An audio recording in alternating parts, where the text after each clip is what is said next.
Newbee versus Team Secret.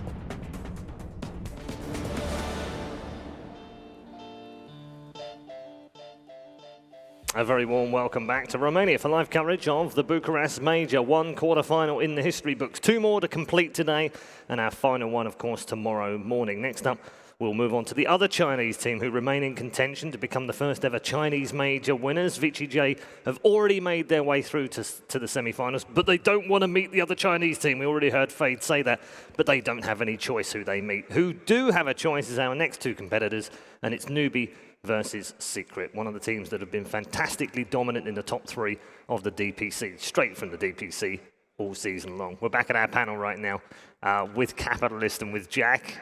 Cap, have you recovered from the rap? That was good. It was good, wasn't it? Very well done. Well done, boys. I love me some Dota 2 memes. Well, when you say you weren't sure if they'd be up for that, Puppy definitely be up for that. So, yeah. Following his cue, I'm sure. Was good stuff. I just wasn't sure if other people in the scene would be up for that. I'm sure Secret was down for it. Edgy, bit fun. Yeah, That's what it is. I love edgy memes. I feel like better to bring out the personality of the players, which people have talked about is sorely lacking in a game of Dota 2, where a lot of people are more introverted, don't really go out of their way to really show their personality so much. So when we get to have fun moments behind the scenes like that, I mean, every single one of those guys got into it. Even Ace with the turnaround, they're just like, yeah, you know? I love that. That's so good. More serious business now, though, gents, because it's quarter-final time. How do you assess the group stage as far as Secret are concerned? Only lost the one game, obviously, VTJ. Yeah, I think both Newbee and Secret are two teams that would kind of suffer in a best of one. Simply because I think they are two different teams who are a little bit more focused on drafting. Secret in particular, because of their slower approach to the game, I feel like they are much more reliant on being able to win their draft to win their game. I look back at so many of their games, and I just literally went through all the drafts, and I thought about them, and I thought about whether or not I thought Secret won the draft. And majority of the time, even in some of their losses, I felt like that they did walk away with an advantage. And a lot of that comes down to, I think, their approach in drafting and their, again, the concept of tools and the draft and being able to have certain heroes. Right. Ace has been a huge advantage for them when it comes to drafting and being able to have certain heroes that are a little bit out of the ordinary, but very potent.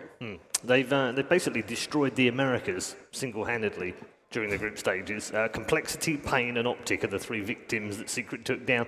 I guess without being too disrespectful towards those teams, Secret would be expected to win those matches. And although Kat makes some great points about best of one, they don't normally slip up against the smaller teams, Secret, do they? They seem to be able to get through those matches, unlike perhaps a Liquid or a Virtus Pro do occasionally slip up. What do you put that down to? It's hard to say. I mean, I would say that if you were talk about this, how this team drafts and how they choose stuff, it can be very YOLO at times. They go with a kind of pairing, or they see some synergy in the draft, and they just go for it. But it may not be the most sound. We talked about how they often tend to struggle out of lanes as well, because everything just comes together at a certain point for them, it feels like.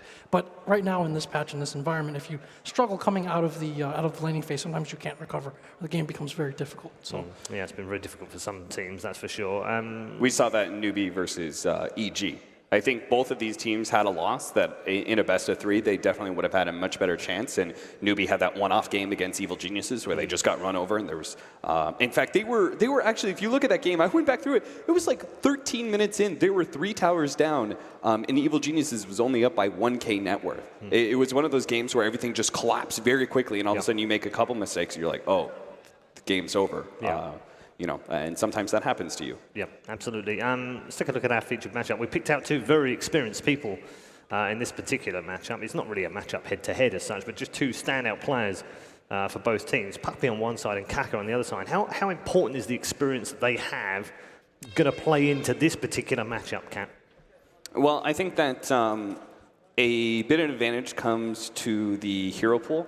I think that Puppy, for example, I have kind of this theory about the key heroes for this matchup, and they're both supports in this regard. It's the Chen as well as the Elder Titan. So I think that is actually reflected in these two supports. First of all, Puppy, like the Chen, we're seeing a lot of it in this tournament paired up with certain heroes like the Sand King. It's a laning phase win for you to be able to run a Chen in that off lane, help out your off laner, and be super aggressive, dive the enemy carry. While at the same time, Elder Titan does something similar for you and being able to also give you that aggro opportunity to be able to win lanes. And I think that they're both signature heroes on either side of the table, and they in turn force out certain counter picks that we've actually seen in the best of ones drafting.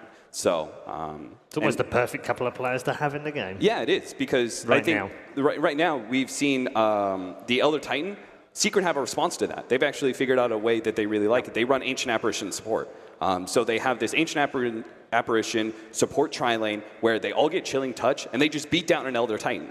Like, how can you, like, no matter how much damage you're going to get off your illusions, 3 heroes hitting you with Chilling Touch, you're not going to be able to win that. And then, in turn, we've also seen how Chen actually matches up against the Ancient Apparition, a hero who can't provide any sort of disables, is just run at by these creeps, and they absolutely lose their safe lane. So I think there's a very interesting matchup in the supports. I'm going to get Jack's thoughts on both teams in just a moment, but I'm hearing that the teams are ready, so let's not keep them waiting behind the wings of the stage right now. Ladies and gentlemen, let's present to you our second set of quarterfinal teams.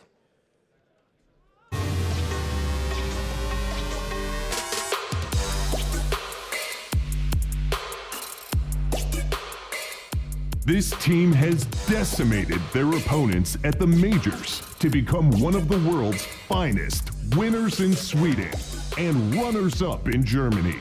Europe is their domain, and they're ready to exert their dominance once more.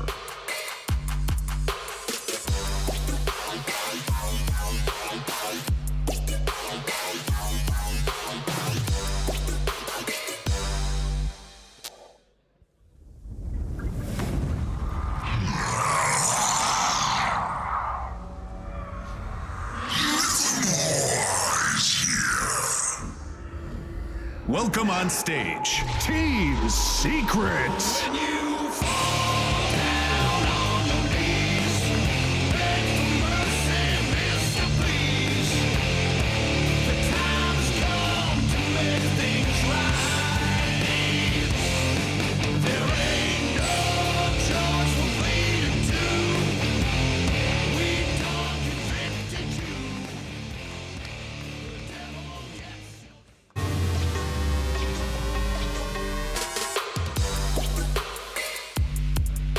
A relentless adversary who came incredibly close at TI7 has remained the deadliest team in China throughout the pro circuit.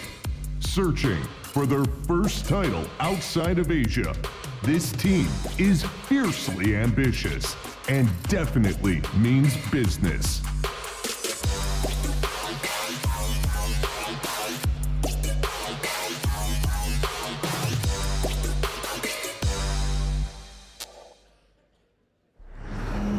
Those souls were not yours to claim, Shadow Fiend. Welcome on stage, Newbee. When you fall down on your knees, beg for mercy, Mr. Please. The time has come to make things right. There ain't no charge for bleeding too. We don't convicted you. The devil gets your soul tonight.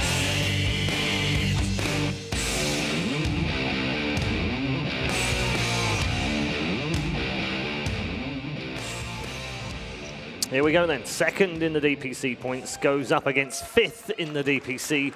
Both of these chasing a major victory. Secret are heading to try for the Triple Crown. They've already won 2 majors in the past. Newbee, of course, searching for that first one. And the first one for a Chinese team as well. They're 3-1 in this particular tournament, both teams, so very evenly matched so far, Jack.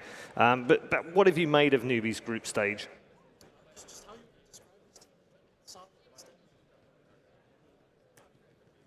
Shied too much away from the formula, and they haven't had to show too much. And I think they've gotten Gyro or Underlord just about every game, just like very standard play. And they get that formula going, and it works out real well for them. I want to go back to what Cap was saying earlier about kind of Kaka and Puppy, our two feature players. There's a big contrast between them. Kaka's more of a traditional 4 player. Those resources often come at the expense of KP, who they'll routinely sacrifice. But he usually gets that goal to be able to make plays. In terms of drafting, he's probably a little bit more, I wouldn't say stable and steady. This is the thing that the Chinese always say as well. Like, they can usually beat the Chinese teams, but can they beat the best Western teams? Do they have enough in their arsenal? Do they add things as quickly to their arsenal as some of these other top teams? Versus Puppy, who is obviously a bit of a greedier 5 at his position, but he's very innovative. And then you see some things that they've brought into this tournament. I think they played Invoker, they played Bristleback a few times, like constantly experimenting and shifting, kind of finding their own synergy in these drafts. Yeah, it's very interesting how they've always adapted, haven't they? Is that always Puppy, do you think, and the influence that he has on that? I mean, if you're going to be a top-level captain for this long, you kind of have to be, right? The game has changed so dramatically over the many, many years that Dota has been around, so you absolutely have to be ready for anything. And at a certain point, I've heard many players refer to Dota as like just a big circle, where eventually the older strategies come back into play, right? So I think that's something that Puppy's experience also holds on to. 2011, right? the Strats, watch out in the quarterfinal in 2018. Exactly. Some things are permanently taken away. You can't do any more Pudge Chen. No, I was going to say, none of that crazy stuff. No fountain hooking here. Something you brought up about this draft, Cap, is you talked about the Chen, but like Newbee does not really play much Chen or Enchantress. Yep. And so I would expect these to be possibly priority bans against Secret. Yeah, that's exactly what happened in their best of 1 situation, is that they were both banned out. And then in return, I think because of the fact that Team Secret have already established that they feel like they have a counter in the Elder Titan, that maybe that's going to drop down in priority pick for Newbee. I was going through the two teams, looking at the heroes, looking at the signature heroes for all of these particular players, and looking at how many games they played on them. It's quite incredible, actually. Newbee have 4 players that have played more than 100 games on their main hero. Secret have 3 of them, but they also have Fata, who has played 221 pro games on Puck. Damn. That's insane, isn't it? I mean, yeah, it is. I don't even feel like I've seen him play that much recently either. He's had the opportunity to play the 2 positions, I suppose. Right? Yeah, that's true. Actually, yeah, it is true. In terms of where we're going draft-wise, how would Newbee combat the kind of flexibility that Secret will inevitably have? Well, I think one of the biggest things when it comes to Newbee and what I feel they are best at is their big team fight. They've always been known for that. I think Newbee's long been held, all the way going back to TI4, as one of the best high ground defenders, and a lot of that comes from their concepts of these big team fight spells. You could see it in their drafts here. For example, against Complexity, a very fast-paced team who thought they matched up well against Newbee. They actually just gave themselves, the big Tidehunter and Death Prophet. Long cooldowns, big team fight ults where it basically means you only have to win a certain number of engagements. You don't have to win every single one, but just a couple of key fights, especially around the Roshan pit, gives you everything. We were talking back in Genting that a lot of their mood and power and pace comes from Kaka on the Sand King, and that's why they love him on it so much, and he's great on the hero. We know that's one of his signature heroes. How true do you think that holds a couple of months on? Because he's played a lot of other things now. Yeah, he's shown himself to have a wide hero pool as well. He got criticized a bit for his Earth Spirit play earlier, but again, he's usually just has a very good feeling of both in rotations and in team fights when to come in, when to make those plays, and that's why he's entrusted always to be able to get that farm. And then, of course, he's usually the drafter as well in making the big picture decisions for this team, so he's going to also set himself up for that. So one of the really interesting things is that Team Secret just do not win quickly. It's just what they just very rarely do it. I think they've had 2 games that they've won in under 30 minutes. One of them was recently in a qualifier at the qualifier for ESL 1 Genting, actually. So not so recently. I was going to say, it's December, isn't it? Yeah, that was within under 30 minutes, and that was against Planet Dog. And then the next one after that was like 3 months later in a game at Dream League.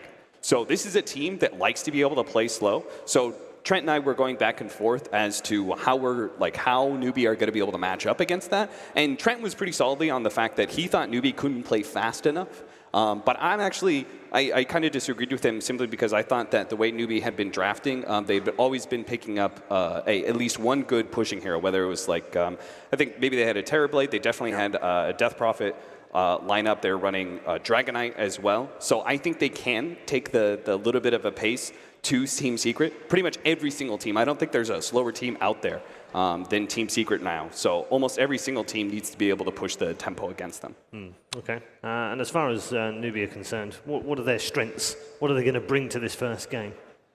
I would say their strength is that, again, they execute very well and they're methodical. They don't go for these, they don't pick for, like these two crazy high execution type of lineups. They usually have an objective taker. It's usually very balanced. And then even if KP gets sacrificed, they make up for that through playmaking, through setting up SCCC as well. But SCCC has actually been the source of kind of increasing criticism from the Chinese community recently. I think he's developed a nickname, which is basically a play on how his name is said. So it's SCCC, which sounds a little bit like Shi, and Shi means kind of theater in Chinese. So he's acquired this nickname as Theater Bro Shigo, and the reason for that is two-sided. So he puts on a show sometimes, but other times, they look at things like picking up paparazzi was at DAC, or generally like how he carries himself, and he seems to be very attuned to like public perception and kind of putting himself out there, and so that's come back as well as like a criticism of him, where it's like he likes to perform too much, or he's a bit too much trying to be flashy instead of solid. Yeah.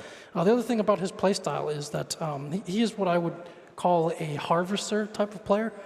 So you have players who go in and they set things up, or they're very willing to brawl. They grow the crops? They grow the crops. Okay. And then they sow. And then saying... you have the ones who harvest. And so SEC, if you look at some of his stronger heroes, oftentimes they're talking about a Queen of Pain or a TA. Like, he's great at coming in and finishing fights and dealing that damage, but can he be as good when he has to mix it up a little bit, when he has to create opportunities?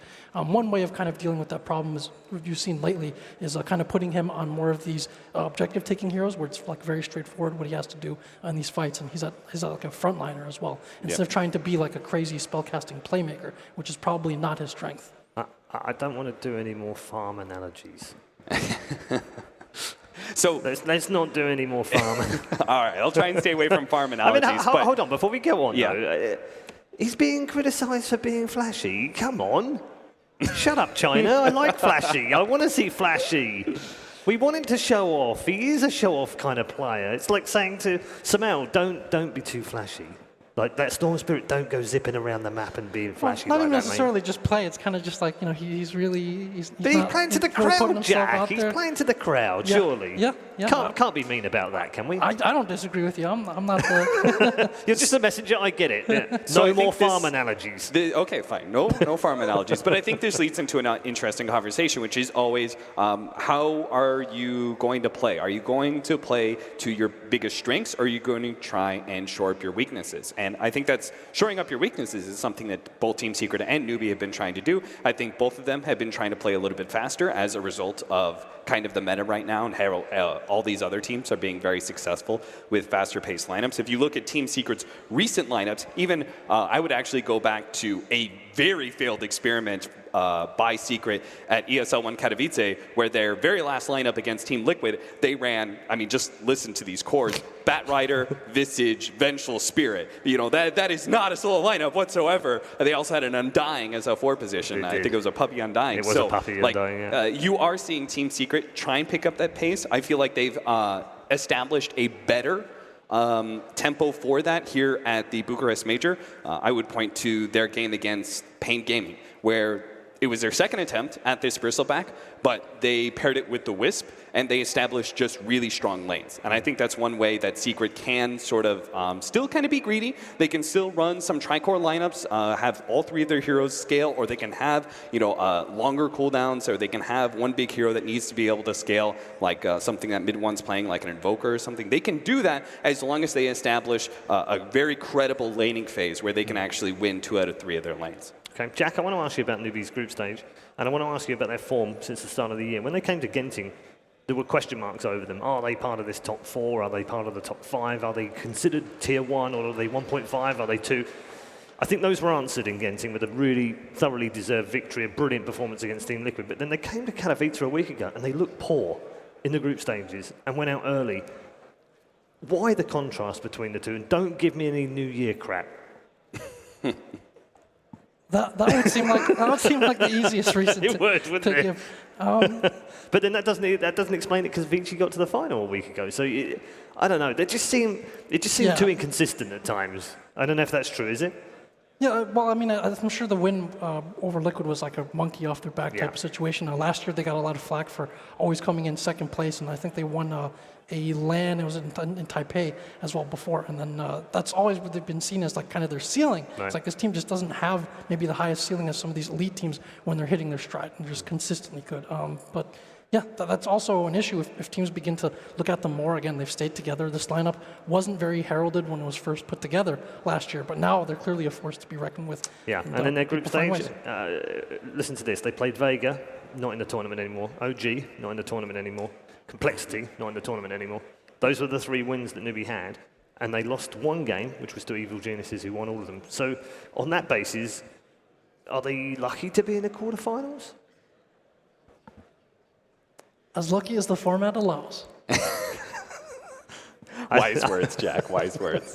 So he nearly fell for that. We nearly got him to say it, but not quite. I would posture that they are a little bit lucky. I think Vega Squadron was a fortunate matchup for them to start, and then I think that actually to counter that, Newbee versus Complexity, even though it is a team that would definitely rank much lower than Newbee, I think the matchup is supposed to be, the way they play, I think it's supposed to be favorable for Complexity, but Newbee still overcame that. So for me, that was a very good sign for Newbee. And against a team who they apparently, I mean, I was hearing rumors that Complexity were destroying Newbee in practice during that major as well, and during the group stages. They were very happy. That was the team they wanted to play in that matchup. Yeah. But they had to play really well in that game, and they did. To come through on this one. As you can see, we've had a small delay, a couple of plans with some issues. I'm hearing that one is solved and one is almost solved, so we should be able to get to the draft very shortly. So why don't we talk about draft? Why don't we talk about potential picks and bans for these 2 teams? Is there anything that you think Newbee is critical for them to get hold of? Any core of players, any groups of players, groups of heroes that you think, if they get these, they can play a good game, Jack? So aside from kind of banning some of these jungle threats, I think something like a Death Prophet or DK is really stabilizing for them. I think it's something that they've gone towards playing as well on SECC, and just secure. You have something that secures objectives. You have something that's a versatile laner, and so if there's like a big surprise coming out of the draft, this DK and DP can stand in most lanes and not have an issue with that. And again, just a guaranteed objective taker as well for their methodical style of play.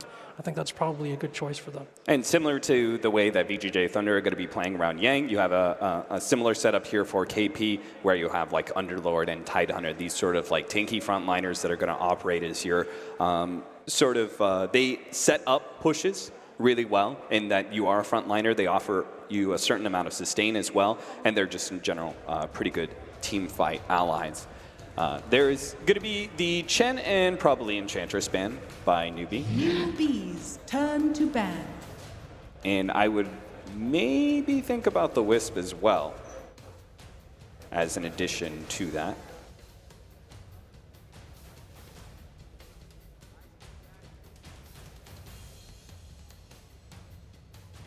Ten seconds remaining. On the other side of the table, Elder Titan, I would consider for Team Secret, but again, they have shown that they feel like they have this Ancient Apparition pickup. The reason I'm hitting on that is because Team Secret also ran Elder Titan. First pick, actually. Yep. And the reason is that Optic actually banned Ancient Apparition against them. So they felt like the ET no longer had a strong counter against it and was going to be able to win that laning phase for you. There always feels like so many mind games when Puppy's drafting. Yeah, the next ban is interesting. Almost feels like, I wonder if they're going to try to target Kaka's pool a little bit, this ban phase. Another interesting hero that Team Secret have been running has been the Bristleback. They experiment with this. I think the Bristleback was a hero that they thought would match up against these Gyrocopter tri-lanes. Yeah. It failed. But then they ran it again, not against the Gyrocopter, but with the Wisp, and it definitely looked a lot better in the way they were running it. It feels like a Fada hero too, in that it is oppressive in its nature. It wants to be able to win the laning phase. It wants to be in your face and force you into plays that are not natural for you. We said this would be Puppy versus Kaka. Look at the ban so far. Yeah. The signature SK is gone for Secret. They've banned out Kaka's Sand King, and Newbee have responded by banning the Chen, which Puppey's very famous for. So I think a core matchup that could be important, Secret might want to ban it. They might want to play it for Fada or for Ace is the Razor.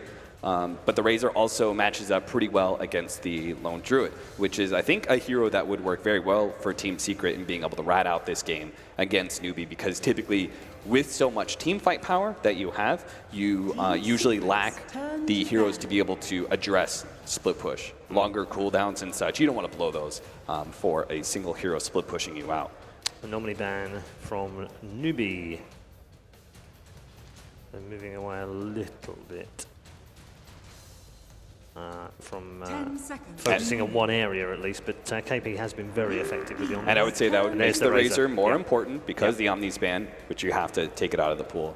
Totally makes sense. Here we go then, first pick. Team Secret's turn to pick. Naga Siren. I forgot about the Newbie Naga Siren. That was the other support. It's been very popular, yeah. It's been And very popular. There's the Disruptor out there as well. This is pretty unlikely, but obviously the small wrinkle for Newbee is that KP is a really good Naga Siren player. As a core, he's known for playing this hero. So if somehow the situation called for that, it'd probably be KP on it. But I find it very unlikely in this environment. I will tell you, I played against or with a Naga Siren offlane in a pub just the other day, and it was Boogie, right? So it was actual pro player, plays for 4 Anchors and Sea Captain, I think. And he was actually playing the Naga Siren offlane and was pulling and stacking for his mid SF, which I thought was an interesting thing, especially on the Dire side. They are going to take the Disruptor away from the Naga and pick up a Gyrocopter. So when this Naga gets through, oftentimes you want to deny pick or also ban out some of these natural team fight synergy heroes, and Disruptor there is kind of a natural choice for that as well. You want to force Naga Siren to constantly be using the ultimate defensively, especially even better because you have a BKB early pickup hero on the Gyrocopter. You never want to be in a position where Naga Siren feels like she can set up an offensive ultimate because she has better team fight. So Secret, I think, are countering the Naga opening relatively well. Yep. And they effectively have 4 bans because that Disruptor is Faith's most played over the last 3 months. It's also Puppey's most played, by the way, as well. And we get a Witch Doctor on the other side for Newbee. Interesting. Interesting in the sense that Faith plays both of those. So maybe it is a KP offlane. 10 seconds. Oh, no, he doesn't. Very unlikely. It would be Kaka hugely would be the Naga, surprising. wouldn't it? Yeah. It would be Kaka on the Naga and Faith on... I have not seen it in a pro game yet, this Naga Siren in a different position. No, you're right. Didn't maybe I'm dreaming this, but didn't KP once say he loved playing Naga Siren and he just didn't get a chance to He play it does love anymore? playing Naga Siren. He loves playing Tinker as well, but he's not the he's not the mid disgusting player. like Yeah, that. he does hate all the disgusting heroes. So there's the Lifestealer ban I was talking about earlier that some teams feel like is a one-to-one matchup against the Gyrocopter. Yeah, it would have been a good pick against their first 2 as well. Yeah, and you can't run it for Secret, obviously, when you already have Gyro and a Naga on the enemy team. Team Secret's turn to ban. Abaddon is one of those defensive setup heroes that reacts very well to the setup that the Naga Siren provides you.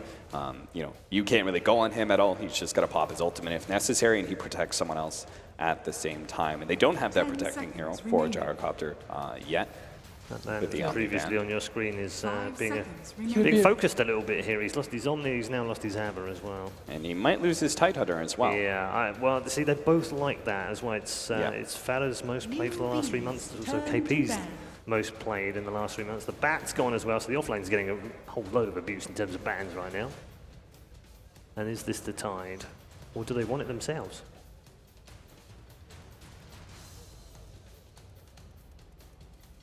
Yeah, Abba's another one of those kind of 10 seconds emerging remaining. heroes from this tournament. So we've seen EG run it quite a few times.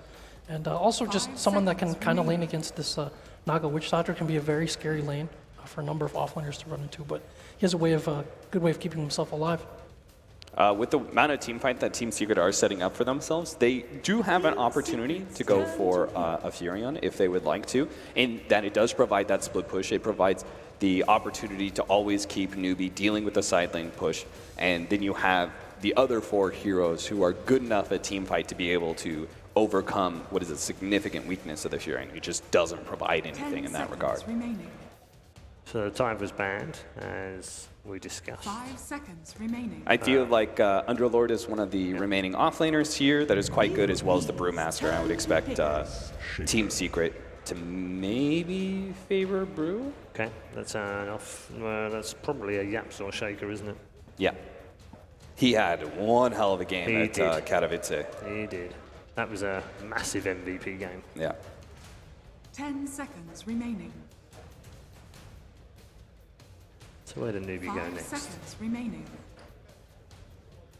The kind of Secret staying true to form. Not afraid to have, I would say, a greedier support duo here. I mean, both these heroes, you want levels on the Disruptor, and you kind of need some farm and items on the Earthshaker as well. So I would expect their last 2 picks to be a bit more active and have a lot of kill potential. Otherwise, these heroes, they're not usually that dominant in lane, and so you're gonna want to be able to punish Newbee in lanes with killers the next 2 picks. I was going to say Viper. I really like the last series and how they picked Viper against the Gyrocopter. I think it's a very suitable answer, and you're able to pick your mid early, which is a weird kind of advantage most of the time, especially with many carry mids being run right now. You want to be able to save that for last 10 pick. seconds remaining. Viper is one of the few that you could feel really good about showing your cards first. 5 seconds remaining. It's not going to feel terribly threatened by the Earthshaker rotations either. Disruptor, again, it's the Disruptor Gyrocopter opening that just says so much magic damage Viper will not care about. It also prevents, or at least inhibits a little bit, the DK pickup because of the break mechanic of the Viper. But then again, we've seen how Dragon Knights can actually still win their lane against Viper through the Breathe Fire mechanics. I do love watching the different captains draft. You know, it's interesting who's animated, who's not animated, who speaks a lot, who explains things in the booth. Puppy's always very calm but very firm. Always talks it through. Even if I guess he's probably thought it through in his head, but he always tells his team. He's always talking it through. Some of the others. I mean, ROTK just sits down and drafts whatever he wants for his team to play. They don't even get a say in it. I do find it fascinating, the different dynamics inside the booth. Yeah, for ROTK, the thought is, you know, it's like he can make the players play some things that they otherwise wouldn't, or play style. Yeah. It's almost like he's the manager, and what he says goes, and they play whatever they're given, right? That's basically that's how it is. Like a football team, when you go, no, you're playing up front today, and you're playing in midfield, and you're going in goal, and that's it. Yeah, and then when his ideas are realized, and you have someone with such strong ideas and such a good sense of the game, it can be a good source of confidence. Also, if you do that, you open yourself a little bit less to kind of constant second guessing. There's the Underlords. We did talk about it. And it's something that Newbee have drafted a couple times. Yep. They drafted both against the Gyrocopter, feeling like the sustain is a good way to be able to prevent the Gyrocopter from going out of control.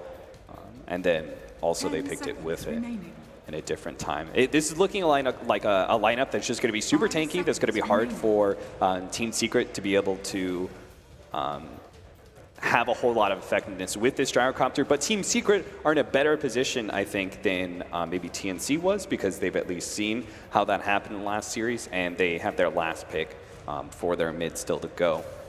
I'm kind of thinking this is going to be a Fada Tiny, but they could still do certain things, like maybe a safe lane Tiny and mid Gyrocopter or something like that. Yeah, they're not a tiny playing team. No, they're not. It's just not something they've run a huge amount. Yeah, they had to, again, like they have to. Their last 2 core picks would probably need to have pretty high kill potential. And certainly, once he has levels, the Tiny definitely does. It makes the roaming very profitable across lanes. I think the tankiness takes away maybe the Storm Spirit. We've seen issues with Storm Spirits, say, at Ginting. Had a problem with these tankier lineups. Maybe the Invoker would be a bit more suitable for Team Secret. It's one of those carries. Phantom Lancer, maybe. Phantom Lancer is actually pretty good here, I think. 10 seconds remaining. It's been more than 3 months since they last played with a Tiny on the lineup in a pro 5 game. seconds remaining. Then again, we saw that. I think there was a game where PL had to go up against an Underlord, and he had a really tough time because so much of his damage was taken away. He just like would fight for so long, and he just couldn't bring anybody down. There was things like Shivas, they had Crimson Guard maybe. You'd be a little bit worried about the the cheese in game 1. Always good to have a player like Ace on your team when he can play so many of those slightly obnoxious heroes like Brood. Yeah, Or got Meepo stuff for like that Meepo matter. up his sleeve, yeah. Huskar as well, you can play. And really weird ones like Wraith King. Like, who's playing Wraith King? Nobody else. That's for sure. Yeah. Yeah, definitely happy playing some of the out there stuff. He's played a lot of Slark recently as well. I feel this might be a morph game for Secret. I mean, maybe it's like a little bit slower, but there's some synergy there, and there's not that much reach or catch for it. So pretty difficult to deal with that hero. I think if the game goes long, it'd be very hard to win against that. Jack, what do you think about OD here, despite what we saw in that last series? You could do an OD safe lane against the Underlord.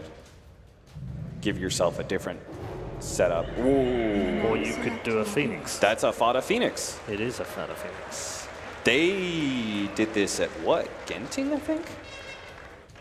I feel like you're right. Yeah, they did it against Virtus Pro. Yeah. I remember because Fada, I was very interested in the offlane Phoenix. It's a hero that I used to really like to run. I watched it closely, and Fada had a really rough game. But they still managed to overcome, in part because they had the Ace Lone Druid and they had the mid-1 Invoker, so they were able to play that late game. Yeah, it was a very late game, 56-minute game. Let's get some predictions. Jack, we'll start with you this time around. I'm going to say I like Secret's draft. I don't think that Newbee has the best answers. I think Secret can play very aggressive across other lanes. I think Phoenix is an underrated hero in that respect, and I like Secret for game 1. Okay, Cap? I'm actually going to go Newbee here. I think the Secret have been trying to play a little bit more aggressive. I'm just not sure if they're 100% in their wheelhouse, and this is an aggressive lineup for sure. So. Okay. So Newbee. Sorry. Okay. Newbee. All right. I even full production. My bad. He's trolling production now as well. Well done, Cap. They've gone for 1 for Newbee and 1 on the other side for Secret. As we head into game 1, it's time to hand you over to our commentary team. Zoyori, it's all yours, man.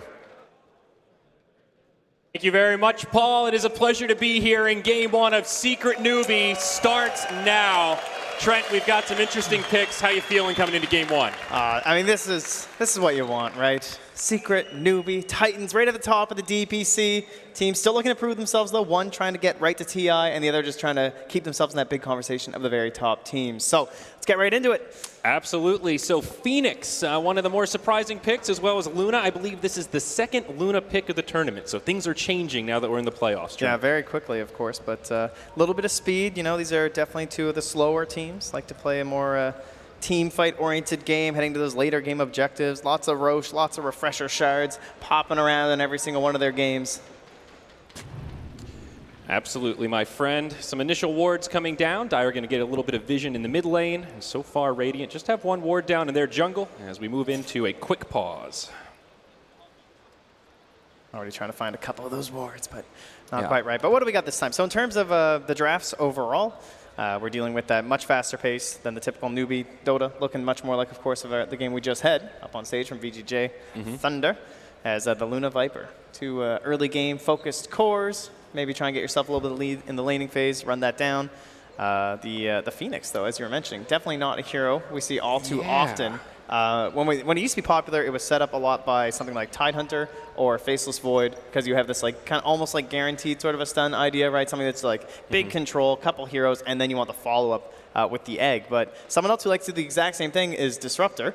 You want to obviously get Static Storm on top of something like a Ravage or a Treant Overgrowth or something like that. But they have to kind of work in tandem, I guess, off of like Fissures maybe might be your big goal here. So certainly a lot of burden, I would say, on Yapsor in this one to make sure that he's the one setting up for those big follow-up spells from Puppey and Fada. And I mean, that even extends over to the other cores too. When you're talking about Ace with the call downs and then just that general initial burst damage during a team fight from mid one. Absolutely. When I think of Phoenix, I think about versatility, right? You've got huge team fight with that ultimate, but Sunray, one of the pretty good support spells. We've seen that keep people alive in team fights, turn those little tiny edges when your cores are relatively low on HP. So thoughts about Phoenix in the position 3? I think of him more as a support these days rather than a true offlaner.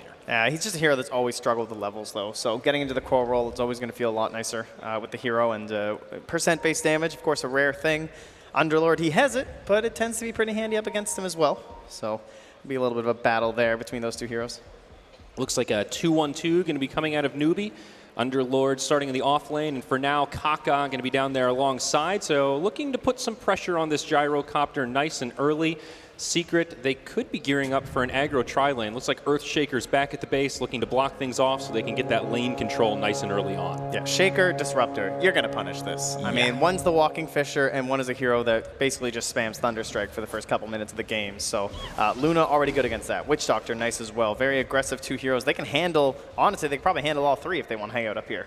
Yeah, that's definitely true. And, you know, Luna's not a hero we've seen too much in this event, as we were mentioning, and she's one that you almost have to pressure. If she gets that early momentum, if she gets out of control, feels very hard to deal with. Of course, that aura synergized nicely with 5-man, kind of the same sort of stuff you want to do with a Naga Siren as well as an Underlord. So the pick definitely makes sense here. I guess the question is, will Secret be able to pressure this Luna enough that she doesn't get out of control? Yep. I also want to mention this mid lane here, Viper versus Tiny.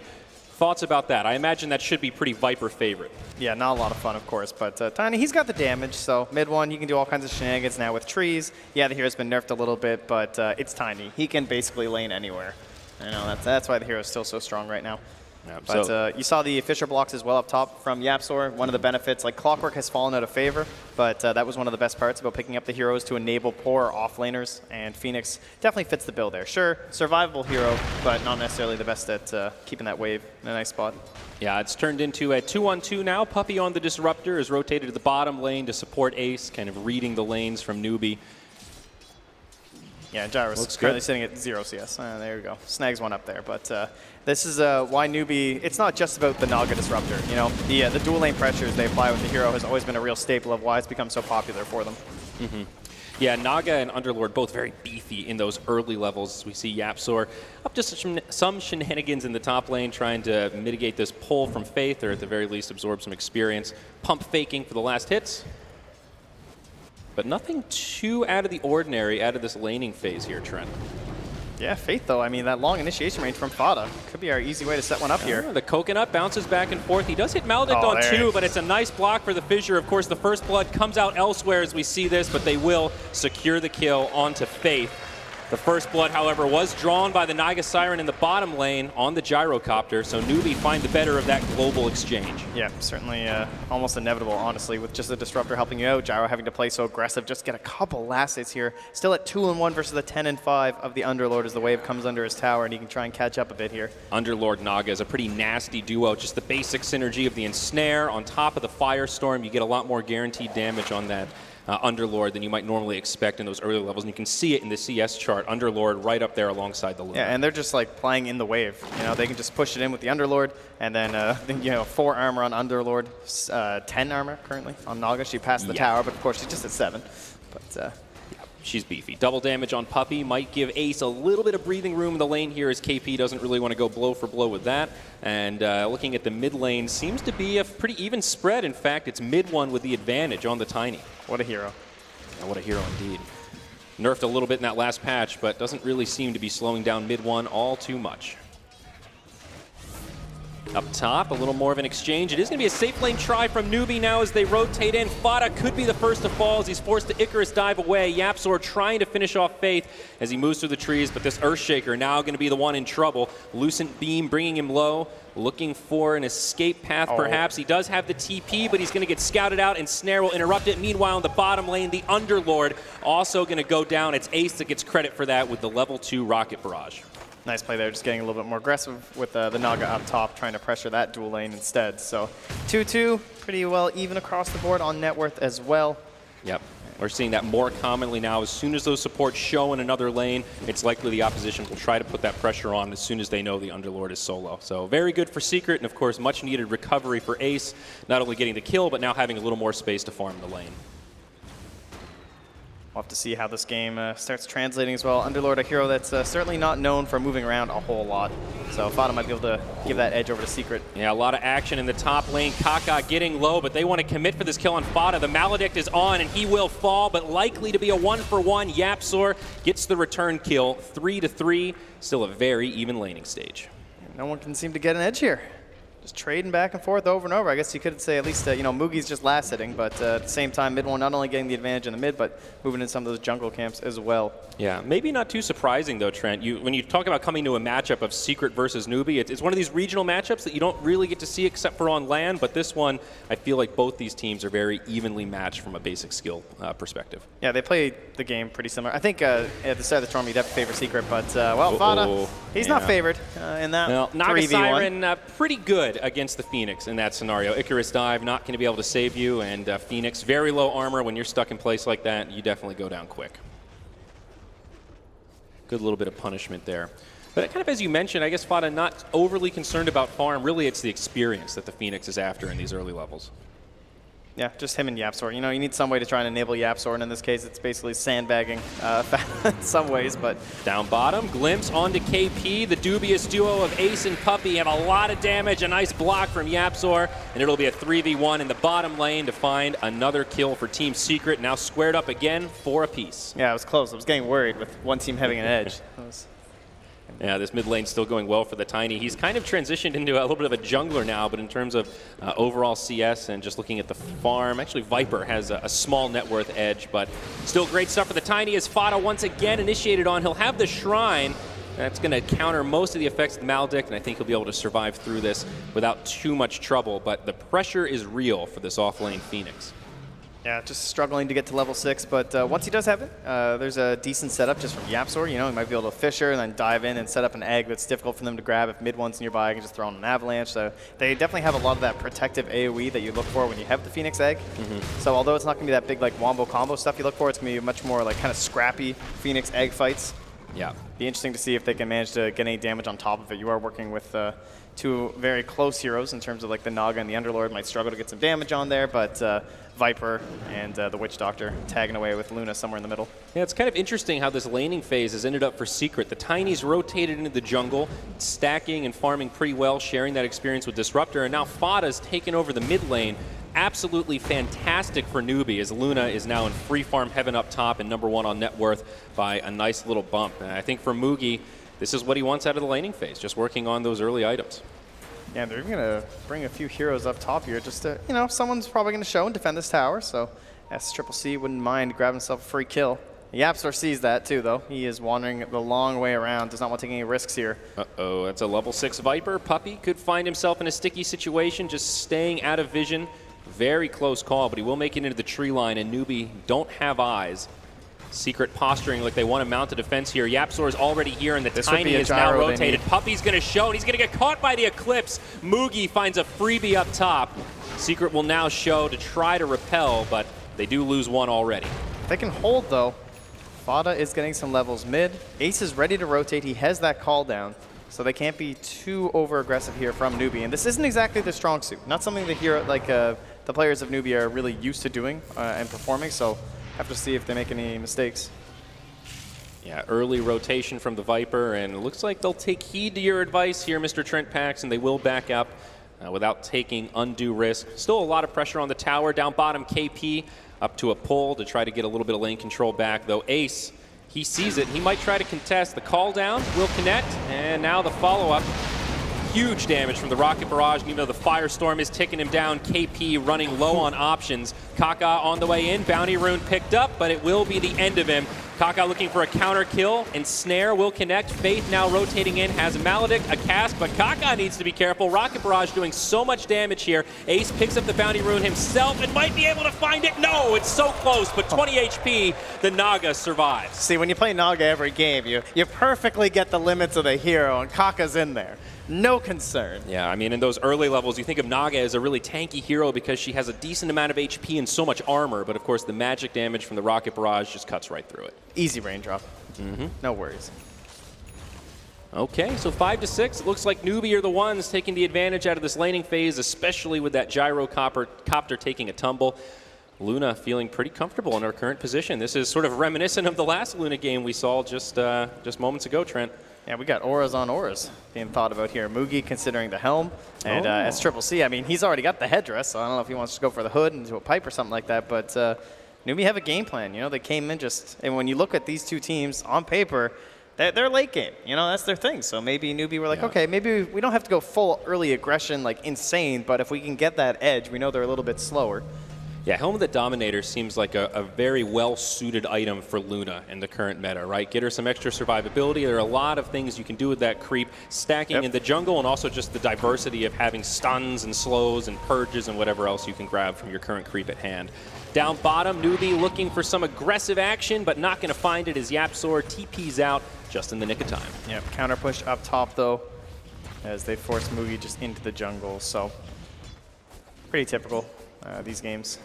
Not to see that. And Ace has already used the call down as well, so that's going to make it much more difficult for them to actually defend bot. And, well, KP gets glimpsed right back down. So Mugi is rotating over with the help of Faith. And again, without that call down, it might be enough for them to feel safe in this position. Fada has the 6, though, but he's being seen rotated top by wards. Yeah, not necessarily the easiest tower for Secret to push. Still only 2 members of Newbee up here, but they could make a full rotation. Mugi does have the ultimate back available. Also that first point in the bouncing glaives. Secret are securing this for sure, though. Everyone's up here. Fada's nearby. Virtually impossible that Mugi saves this. This is starting to get into like the death trap territory. And YapzOr, there it is. It's going to be an easy initiation with the call down, the follow-up damage. More than enough as mid one finds the kill on Mugi. Yeah, I think just like Fada showing mid was enough for them to say, okay, I think they backed off. Yeah. But then the other 4 heroes, well, they're chilling up top. So they will trade bottom, though, and the death of Mugi, I guess. Obviously still worth it for Secret, but it's not a total disaster for Newbee. Yeah, we're seeing this more and more commonly now. Rather than teams trying to defend those towers that are in a little bit of an awkward spot, especially those tier 1s, more often they're happy just to trade and go tier 1 for tier 1, and both sides find some benefit.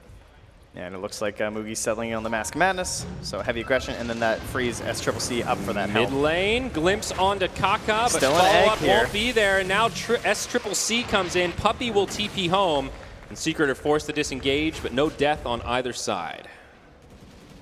YapzOr just slowly getting his net worth up there. Already 1,100 gold, has some arcane boots. Yeah. This guy's terrifying, you know. I really thought they were going to ban the Shaker in the first phase. Just a solution a lot of teams have gone for, because somehow he just does this, you know, every game. No one else is really picking the hero, but YapzOr is extremely good at getting that early game farm. And then this support, you know, the core Shaker is that guy you think of as like really changing the game with like an early Blink Dagger or something, but he manages to do it just out of the 4. Yeah, it's very true. 2-1-2 right now is his KDA. As we just observed, very low on the CS chart, but that's sort of what makes YapzOr so good at this role. He's not taking farm, he just always seems to be in the right place at the right time to try and set up those plays. Helm of the Dominator now completed on Viper, so curious if Newbee are actually going to go double HOD. No, he's masking. He's good. Okay. The Luna's gone mask, so they've switched it up. Now Song of the Siren comes out mid as they disengage. Now can they counter with the egg is the question, you know, is it worth it? It's going to be tough. Now that Song's tough. down, we can Ace just kind of aim into is this. on the way on the back, but there's the glimpse. They really want this Viper, and with the gyrocopter here, they might just have enough damage. Toss from the Tiny helps secure the kill, and Secret will back up with one more kill under their belt. And almost more importantly, just the cooldown of Song. Feels so much stronger pushing in that mid tower now if they want to make a commitment there. And without that early aggression or an early lead from Newbee, you start to kind of feel this Underlord. It's like, oh, what am I doing? Like, KP doesn't get to play with his team all that much. He's just kind of pushing out waves on the side, trying to keep them in some sort of an even game. But even just the Phoenix being in all these fights has felt a little more effective. Absolutely. It looks like the Underlord gearing up towards a pipe. Definitely a great game for it. Huge magic damage on Secret, so no complaints about that item build there. And on the side of Secret, mid one seems to be going straight for the Shadow Blade, and he's actually just got it picked up, just needs a turn with the Courier or heading back to the base. But really good timing on this Shadow Blade here. Yeah, he can start roaming around looking for kills. YapzOr can show up maybe to finish them off, or he can just camp at the wave now because there's going to be this threat of the Tiny across the map, so you don't necessarily need like a roaming partner for the Tiny because the burst is so brutal. And KP's galloping his way to the side shop though. Yeah, Dire Ancients, big stack for the Luna. I think at least a triple stack here, so Mugi's farm continuing to accelerate and maintaining that edge for Newbee. Looks like they've got another big stack on the other side in the Dire jungle. Slowly just waiting down here. Not going to find anything, though. Oh, that ward from Newbee, though, spying the rotation of Puppey. So they understand that Secret wants to make some sort of a play down bottom. They're going to try and counter with Kaka, but again, he has no Song right now. Needs to be a little careful. Puppey will get eyes now, and Snare comes out first, and the follow-up from Newbee, but Static Storm Kinetic Field is already gone. Puppey could be the first casualty, but no, it's the other way. It's actually KP, then Mugi, Mid one and Fada finding both those kills. Kaka now in deep. Ace will come in with a rocket barrage, and it's a 3-0. Secret pulling to the lead. Yeah, Moogie silenced up at a very inopportune moment. You know, maybe there's a chance for an ulti, might make some kind of a play, but had to go for that raw physical damage, and they will end up getting a tier 1 mid out of it. Yeah, small edge for Newbee, but now SCCC glimpsed back, the Echo Slam, and they will find 2 in the mid. It's a full 5-man wipe. I think we can call that worth it. See? Yeah. All right, well, a tower down, but also a team fight won, and now that gyrocopter vying for the first place in terms of net worth. Also grabbing that siege creep there. Helm of the Dominator, thank you. Oh, it's the YapzOr's time. He's about to have that Blink Dagger. And when they're just already starting to get this control of the game, he's going to be able to set up a nice little play for Fada here, who has the Midas and is doing the old school build of just going Midas straight to Shivas. Down bottom, mid one, initiates onto the Underlord. That's the Shadow Blade, and now the Sunray from Fada just ticks him down. It's another pickup for Secret. Mid one now securing an unstoppable streak. Yeah, and that's only level 2 as well, right? Just percent base, though. So good against Underlord. Yeah, especially good for just trying to finish people off as they run away. A lot of range on that Sunray, hard to get away from. 1,400 damage from the Tiny in that. Just already instantaneous burst. A Midas as well on the Phoenix. Of course, a very core item on this hero. So much about experience. You want to get to that level 3 egg pretty much as quickly as you can. Makes all the difference in those team fights. You're actually even close to the level 2 egg. But you look at all these fights and how things have been going, and you're like, but how are they only up 1K? What's happening? Well, Moogie's farm. You know, he's hitting these Ancients. He is staying up there at the current moment. He's going to have another big stack here with a couple Prowlers and Dragons. This is the money stack. Absolutely. And Faith wants in on some of this. Newbee are doing a really good job managing their economy this game and setting up Moogie for success. Luna moving into as Dragonlance up next, and of course a BKB will need to come out probably earlier rather than later this game. Yeah, it's going to be a bit of a tough one, but KP has the hood, so maybe feeling like he might be able to offer something in an engagement if it bursts out there, if he can manage to get himself to the pipe. Mm-hmm. Yeah, also those Dire supports farming pretty well. We've been praising YapzOr for his farm, but Naga Siren not that far behind him. Was wondering if maybe she'd be pulling up that gold for Radiance, but looks like Glimmer Cape is the item choice up next. Glimmer on her, and then Glimmer on Faith as well, with the Witch Doctor, of course, very common item on him, but it won't help them do Roche at all. Maybe they don't need the Medallion, though, just because they have the Underlord percent base damage, they have the Luna, the Viper, so no one really needs to go for that. They're just going to go that double defensive up against that heavy magic damage. There's no question. I mean, we've got all 5 heroes on Secret are pumping out plenty of magic damage, so. Yeah, you can't underestimate the power of Firestorm against Roche. Definitely one of the most effective spells in the game at taking out the big guy nice and quick. And, you know, similarly to Newbee, Secret are doing a great job stacking themselves. Gyrocopter and Luna, 2 of the better cores for taking out those big stacks, and well, I guess mid one not going to be any slouch in that regard either.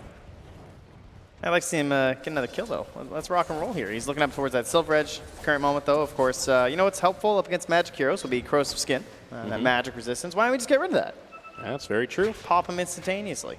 I guess not that often you see Tinies go right for that Silver Edge without any other kind of core item. It becomes a natural upgrade at some point, but Viper, this is the stage of the game where he's very beefy, especially against the sort of lineup they have that's so magic damage based at this stage. I think it's a really smart choice. This is his time. This is when Viper wants to be king of the jungle. And if you can shut him down now, then you don't have to worry about the lane game. It's Viper. You know, win lane, lose game. That kind of a hero. Now, of course, much different hero these days. Has some better options. But still, that premise definitely a little bit intact. Yeah.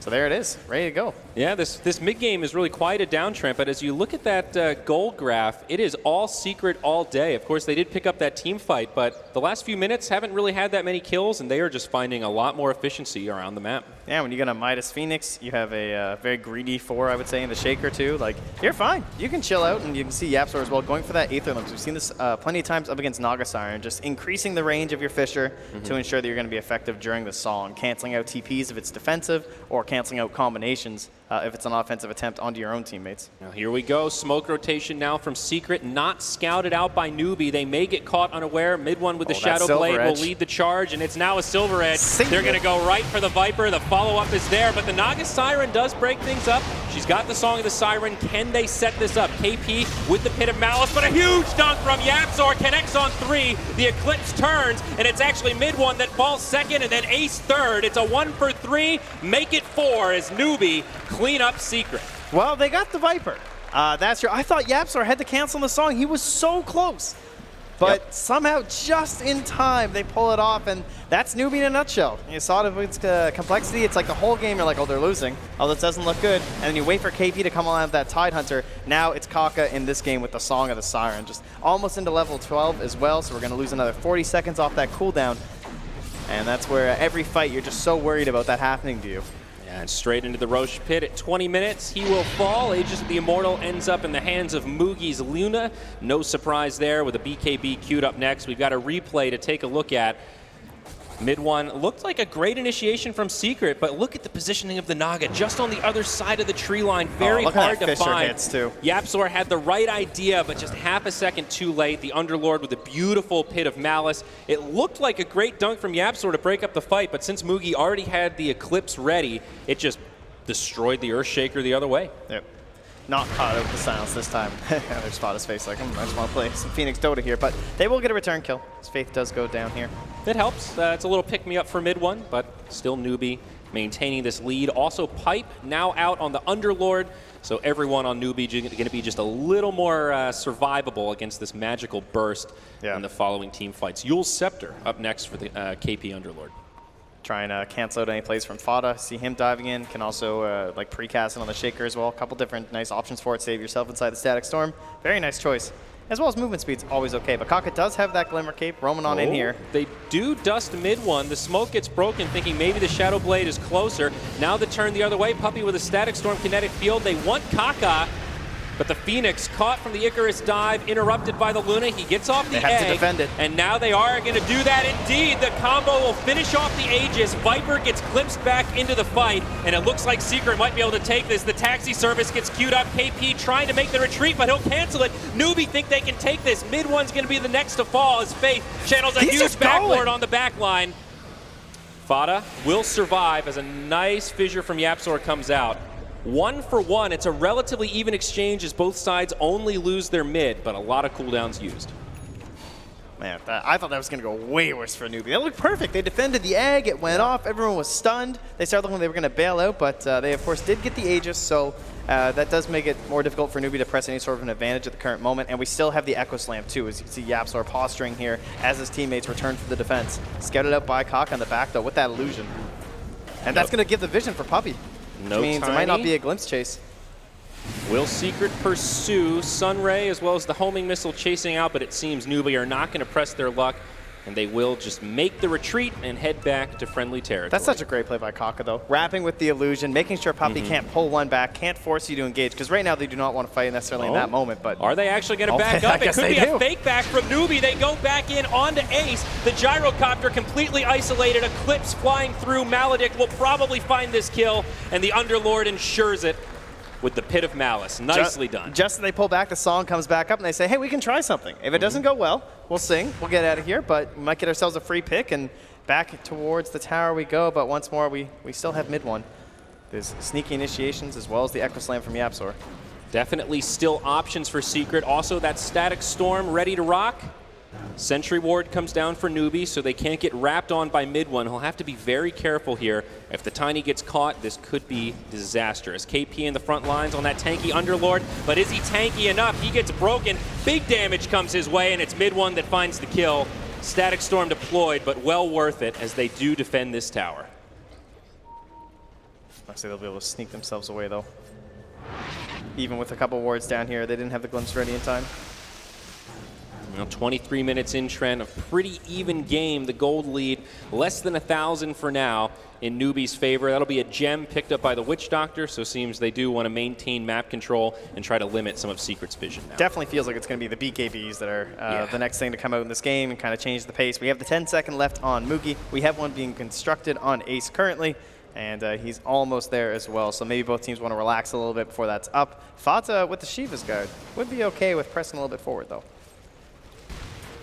Wow, full Shivas completed on Fata. Pretty impressive farm for this Phoenix. I guess 90 keeping up, GPM, Midas. It's true, it adds up. I mean, you think of Underlord as a pretty good farmer in terms of off lanes because of the nature of Firestorm, how easily you can push waves, clear stacks, all that kind of stuff. But Phoenix actually ahead of him right now, despite the team not really being far ahead. It looks like Secret have just grabbed that net worth edge, but this game is so close right now. Yeah, one thing is their catch is really weak. I mean, they're just watching mid one farm Ancients under a ward, and they can't really do much about it. You know, the range of song initiation isn't that fantastic, and with the Underlord as your offlaner, not picking up some forward that can get that long range initiation like a Clockwork or something, they can't really grab anyone.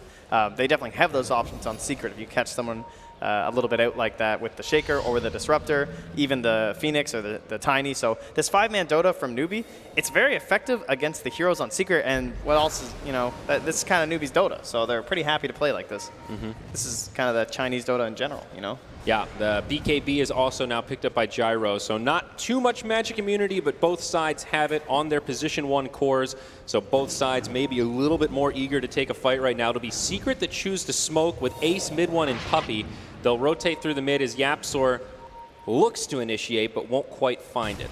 Yeah, with him being spotted, though, they understand where the smoke was going, so probably knowing their top tower is going to be punished, they'll likely just get the trade in the bottom lane. I like this item build from Naga as well. Kaka has the Aghanim Scepter queued up. Still a ways away, but can potentially make that ultimate even more of a game changer if you pop it at the right time. Massive AoE healing for your whole team. Yeah, better in this game than most of Newbee's games, I would say, simply because they're not running this with the Disruptor. They're not really always going for that big song initiation. It's more about the song breakup. And the other factor is that you have this Phoenix Egg that's occurring sometimes during the song, so there's still damage coming into your team, and that's going to be fine. You just you sing it up, everyone gets healed during the whole Phoenix Egg, and should be okay as it comes out. But that is a long ways away, of course.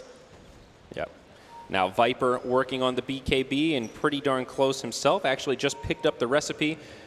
So that'll be the 3rd bout of magic immunity as Kaka gets glimpsed back and the TP up top.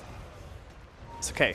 Now KP can come in. That was just a bait. They actually want KP here, just so we can Firestorm it. It's actually true. This is way better situation. If that was intentional, all credit to them. Well, Puppy trying to TP out. Will get interrupted by KP's Yule Scepter. Comes back down into the Pit of Malice. Yeah, Secret see this play. They know that they're all rapping. Yeah, they are just going to leave Puppy high and dry. Smoked up. Kaka's on his way in. There should be a pretty easy ensnare to set up this kill. Static Storm, Kinetic Field deployed. Puppy doing everything he can to buy time and maybe survive, but no. The Cavalry's here, and that will be the end of the Disruptor. But from the Secret perspective, hey, it's just your position 5.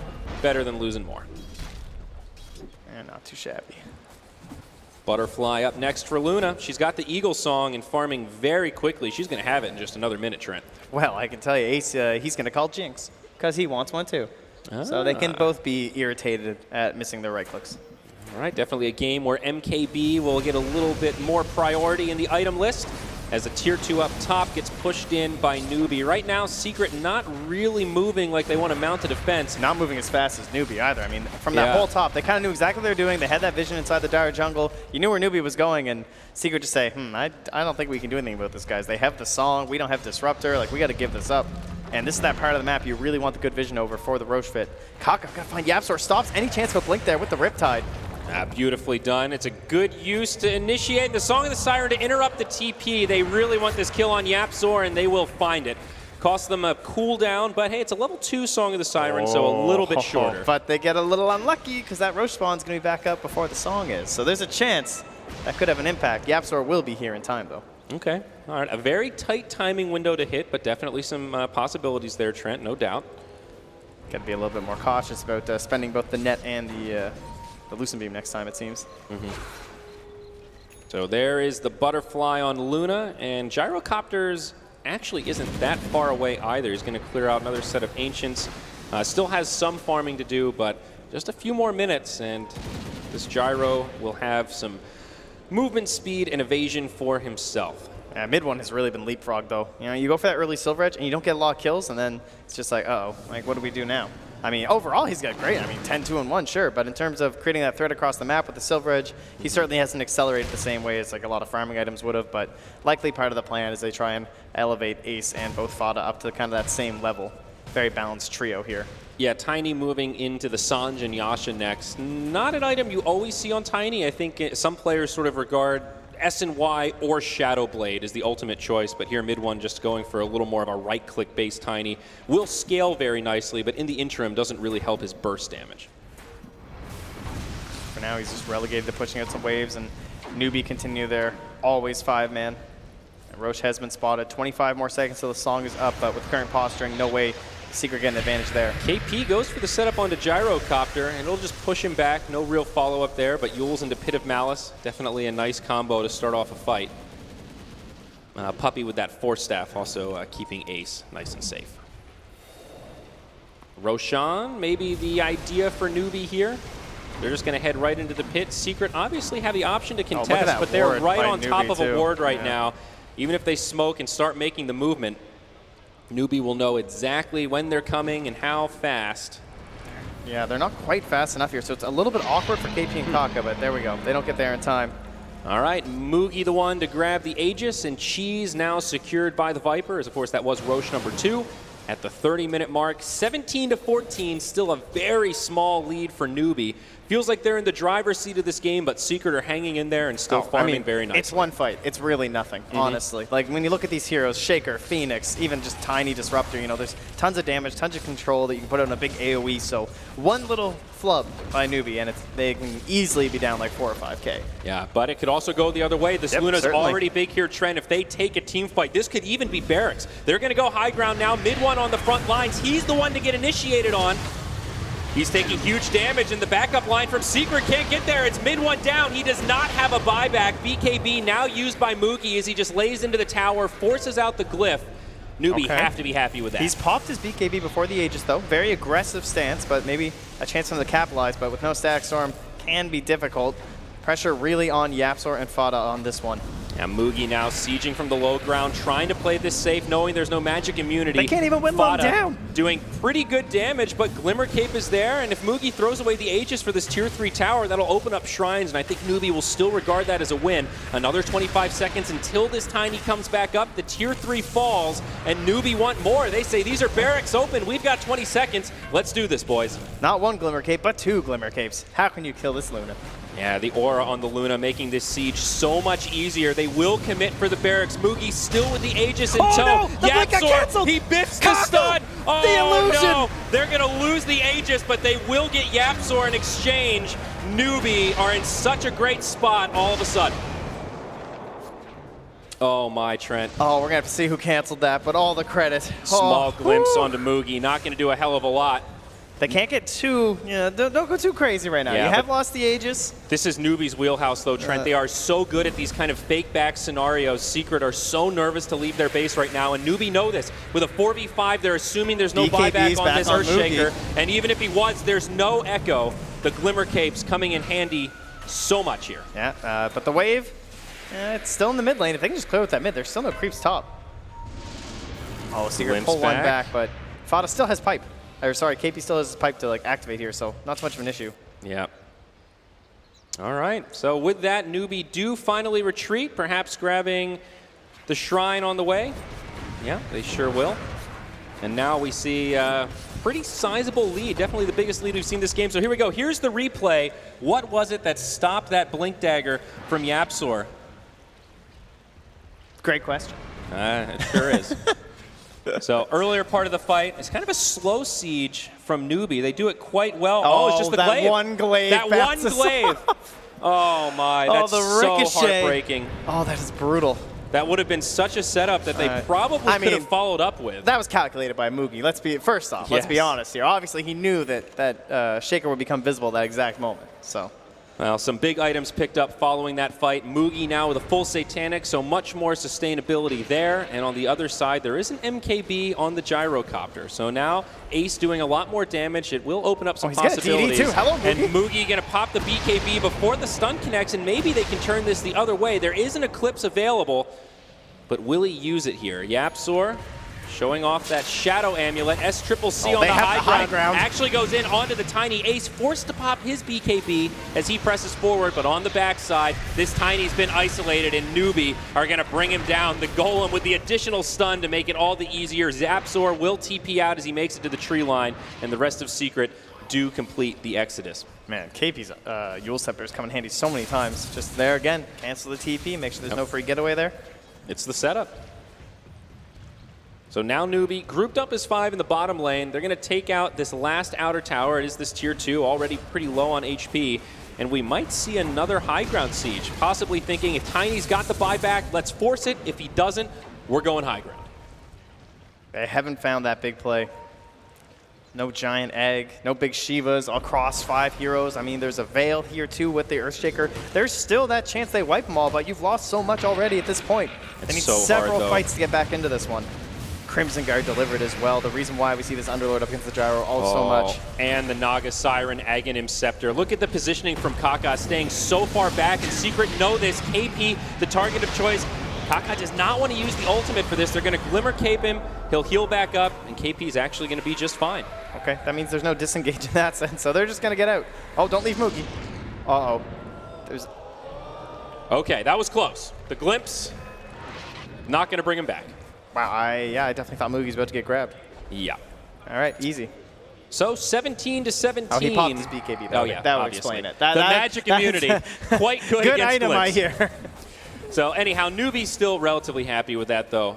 They're at this point where they've got the lead, and all they need to do is hang on to it. Control the map, continue farming effectively, and I think maybe Newbee just looking to wait for the next Roche. It is going to be Roche 3, so that means Refresher Shard is coming. This is the time when you just want to reset, be patient, and not throw this lead away. Yeah, and you look at that net worth chart, though, and it's awfully green. In terms of, sorry, my mistake, the net worth, the other chart with the 5 heroes. That one, very green.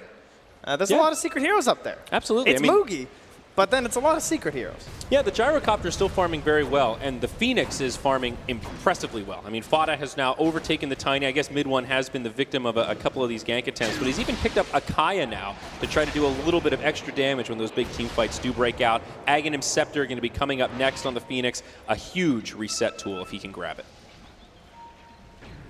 Newbee looking to close this one out here. He's playing a bit aggressive, but Faith willing to go a little bit further than S-Triple-C.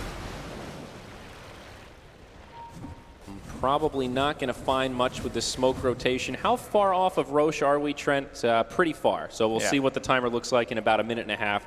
So still plenty of time to sit back, farm, find that next round of core items. Puppey does have an Aghanim Scepter queued up on the Disruptor. A game-changing item, but oh so far away. I love the auras on Newbee. They look like they're doing one of those quests from the Battle Pass right now. I mean, we're going for the 37-minute drums on Faith after just getting his Solar Crest as well. So they're ready to buff somebody up when they go for the last 2 racks. They've got the Shivas coming out on KP. The only thing they're lacking is basically a Vlad's offering. Yeah, perfect. We'll be in there. Down bottom, Yapzor maybe scouted out. He's just going to blink into the tree line and TP, but Song of the Siren. Will they be able to find him? Kaka moves into the tree lines, and it looks like this will be another freebie on the Earthshaker. He does what he can. Ace is also going to get picked off by Moogie, making the retreat, and it's 2 down for Secret, just like that. What happened? I mean, Moogie's just slaying down there. Takes out Ace. BKB was used. Could not fight him. That Satanic is just... Whew. Well, and, Trent, this went from, okay, it's not that bad for Secret, to Newbee are looking to try to head up to the high ground if they can. They won't have a creep wave, so this timing window rather tight. There is also a buyback available on the Gyrocopter, so probably won't be able to capitalize too much off that set of kills, but does push them just a little bit further in the lead in terms of economy. BKB on the way for Tiny, and Luna, what was that queued up? Was that a nullifier? Currently just the Relic, but I don't know, maybe he'll do the same thing. Maybe he's inspired from last game. Just get a Rapier. Quite possibly. If that Aegis becomes theirs, you never know. But of course, I do agree. I think Nullifier would be a fine replacement for the Dragonlance. Well, we'll see. Moogie with a lot of gold stockpiled.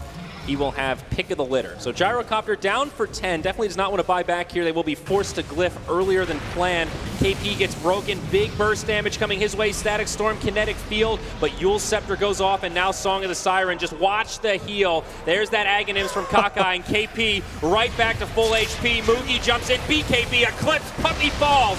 Mid one in trouble next. He's down as well. No buybacks on either. And Secret could be in big trouble in game one, Trent. Now the counter initiation. The egg comes in. Big damage onto Luna. But hey, they've got the taxi service. KP trying to take him home, and it'll go. Again? Oh, YapzOr just cannot find a dunk this game. Oh my, heartbreaking for Secret. So bottom lane of Barracks does stay standing. The tier 3 falls. I mean, credit, they held with just 3 heroes. That's true. It's impressive in itself, but they're going to come back a lot stronger, and yeah, Moogie, he is indeed inspired. He really wants that Aegis, and he wants a Rapier right after. Oh, it's not a bad strategy. Let's take a look at the replay here. So, again, what stopped YapzOr this time, Trent? I love how they go for the break, and then all this damage, and then Kaka's like, hey, this Agnums is probably pretty good. I mean, this is before he even has the 20 HP regen on KP. In fact, he didn't even go for it. He went for the attack speed. They're balling out of control so hard right now, but... Yeah, and it's just a great counter initiation from Moogie as he jumps in. Not much mid one can do as even the Death Ward flies. Let's keep our eye on YapzOr in the back line here. Okay, never mind. As Barracks are going down, Newbee have come back into the base. Tiny just about to respawn, but this will be the bottom lane of Barracks. So they did hold during that last fight, Trent, but kind of all for nothing in the end. Yeah, just come right back. I mean, especially once the dunk gets missed, right? Because then it's just like, all right, they don't have dunk. We can just run on back, and he's still not going to have it. And it'll be another 50 seconds before that is even the case. Well, oh, Moogie, he's lurking. He's heading over there. Side, is it time? It's also Roche. Oh, it's time, baby. We got the Rapier. It's a Rapier. In we go. It feels so safe. You know, normally it's that item. We're so far behind. It's our Hail Mary to get back into this game. But Newbee are doing it the other way. We're so far ahead. We can secure Roche. We are ready to close this one out. Roche falling very quickly. Of course, the Aegis gets picked up by Moogie. He wants to catch somebody outside the base. He's going to be correct here, but they find him first. Oh, no. He just gets a little too aggressive. Static Storm comes, so no song to reset. And Newbee might need to be a little more patient now. 70 seconds till that Naga Siren respawns. Terrifying. That could have been the end of the game right there, but they're actually sneaking here as well. Newbee are going in for more. Oh, the Pit of Malice on 2. They go into the egg, but Moogie pops the BKB. He's going to try to finish off the Phoenix, and they will. Gyrocopter and the YapzOr both go down. Buybacks coming from only Fada. Gyro does have it for now, but it looks like Newbee are going for the death push.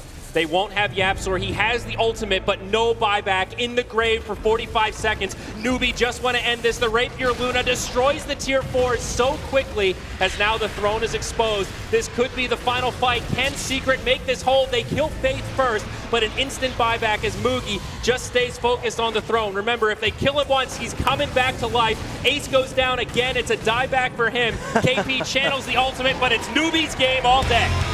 It's GG, and they go up 1-0 with Secret now 1 game away from elimination. It really looks like Newbee came into this one with a plan. They said, we know how Secret play, we know how we play. Maybe it's time we adjust that just a little bit and try and throw them off, and I think they did. Where has Luna been this whole tournament, Trent? She went from completely ignored to looking unstoppable in back-to-back games.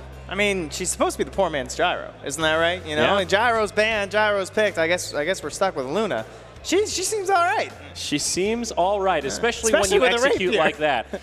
I mean, it's amazing how we've seen Rapiers be this recovery tool, and now it's like they are the aggressive tool. It's like we're going to close this out with the Divine. They got to be careful, though. You know, Secret, they wanted straight out of the DPC. They might be straight out of this best of 3. Absolutely. If they don't fix it. Wow, an exciting game one, but with that, we're going to throw it right back to the panel to see what our analysts think. Indeed, very good performance indeed. We'll see whether they do go out of the DPC or stay straight in the DPC. Our panel members are ready to give you their reactions to game number 1. Cap, what did they do well in game 1, Newbee? I think that Newbee set up a draft that was very detrimental to a Gyrocopter. I think they showed the fact that they like this Underlord before against a Gyrocopter. The Viper was shown in the preview series and its effectiveness against that hero and being able to limit the amount of magic damage that you can really throw out there. In the end, it felt like, despite Secret were playing very well in the early game and they were getting lots of kills, Newbee were always making sure that none of their objectives were taken because Team Secret really didn't have that hero. Jack? Secrets, again, they tend to emphasize a lot of synergy in the drafts. Clearly a bit of a combo lineup this time, but we wondered if the weakness in the lanes might be an issue. And so talking about this team is often behind the laning stage, I think that made things much more difficult for them. Though they did fight their way back into the game, they had less margin for error to execute these fights. After that, you see like very early laning phase, they have the Tiny up against the Viper, you have the Phoenix in a dual lane, and then finally bottom a bit tough against an Underlord with help.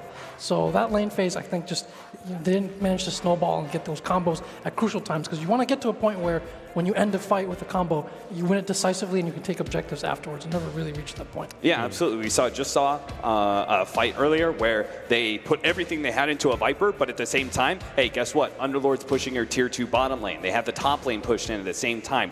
This was something that Newbee was really good at doing. I kept an eye on their map control because I wanted to know how they managed to keep another important part of the game was their ancient stacks. They managed to make sure that was never really interrupted. They got stack after stack up, and it's because their mid tower did not die until the 17-minute mark, I think. So that really helps protect a lot of your map control and prevent Secret from being able to run at you and be able to invade your jungle, and just it really prolongs the game quite a bit. And it felt like by 20 minutes, despite the fact that Secret was getting good fights in, sometimes back to back, where they would win a fight at bottom lane and rotate to mid to try and stop their mid tower from being taken. They would get another 2 kills there. The net worth always said Newbee is within striking distance of being able to get out of control in their Luna. You are on a limited amount of time if you're Secret, and you're just not doing enough. And I think the biggest thing is that they just couldn't take objectives after winning fights, whether because of the split push or whether because their heroes were too slow at it. Definitely a good early game from Secret, but I guess some people look back at this and go, Phoenix, offlane, that didn't work. But actually, that wasn't really a problem in this game, was it? I think it can be a little bit dissected further and say that it wasn't the primary reason that they lost the game. The pure damage of the Phoenix actually really helped against the Underlord a number of times, made him a much squishier hero. It provided a lot of team fight potential as well. I think the bigger problem for the draft in Secret was not the Phoenix, but rather the early pick of the Drougcaptor and how we're seeing teams address this hero. It was one of the heroes of the tournament just previously at Katowice. It's here again in the group stage, and teams are beginning to figure out what we need to do drafting-wise to address this very strong 1-2 pickup. Yeah, that's a key point, isn't it, of this tournament, Jack, is that the Gyro has been such a popular pick and a popular ban. Some teams have made it work picking it in the first 2 and others haven't. Why is such the disparity between the two? Why is it not winning everything when it gets picked, and why is it not losing everything? Well, it depends on the context in which it's used. Again, you pick this hero early because you can play it in slightly different ways or different lanes as well. And what you're seeing in some of these games, they will ban some of the answers to this hero, maybe an OD, maybe Terrorblade, things that they're afraid of, but they may not have other answers to address it either. So in this game also, I want to credit some of the itemization. I like the Aghanim Scepter a lot on Kaka. It gave them a kind of a second wind in some of these fights. If you use that as kind of a combo breaker, then it's really hard for the combos to really do anything in this game. So I want to credit how they played from the lane and then how they itemized and took their fights after that. Hey, I want to tackle something that you talked about in the beginning of this series. SCC, he is the Reaper of Farm. He's not the one who actually creates it for his team. I feel like SCC actually played a really great sacrificial Viper in this game. There was many times where, say, you're talking about a combo breaker where they baited the Viper out in the mid lane. They knew Secret wanted to be able to keep being aggressive. They had the side lanes pushed in. No one was showing. It was pretty obvious tell that, hey, Secret's coming for anybody that shows on the map. They want to kill something. They bait out the Viper. SCC embraces his death. He goes ahead, they try and combo him down. Don't get him, that's okay. They throw down the Naga Siren Sleep. SCC stands there, gets off his Viper Strike. He may die to the Tiny, but he wins his team the team fight by putting himself in that position. Let's take a look at the scoreboard and show you how things shook up in game number 1 of our second quarterfinal. Here it is. And I guess from a scoreboard point of view, you look at that and go, it was a fairly close game, fairly even game, but it doesn't really tell the full story. Good game from mid 1, though, on the Tiny, 11-5-1. From him, and as we talked about earlier on, Jack, SCC, when you look at that 6-4-9, you'd look at that and go, well, that's a disappointing game. But as Cap's already pointed out, it was actually a very good game from him.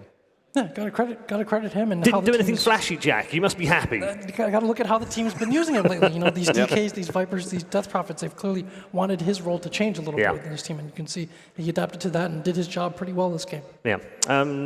The commentators said in the middle of that, I think Trent made the point of saying, this Luna, where's it been? How have we not seen it for a while? And yet it's come back and it's looked great in a couple of games already.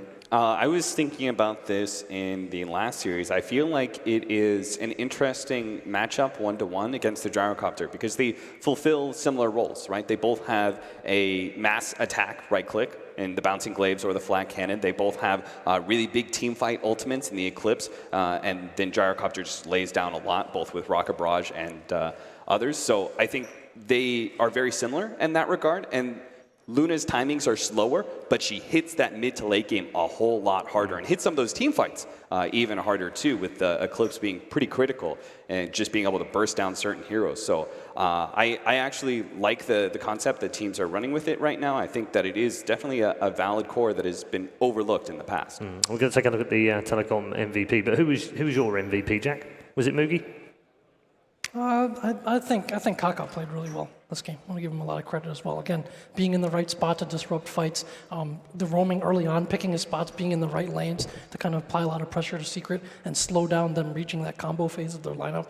I think Kaka did a tremendous job this game.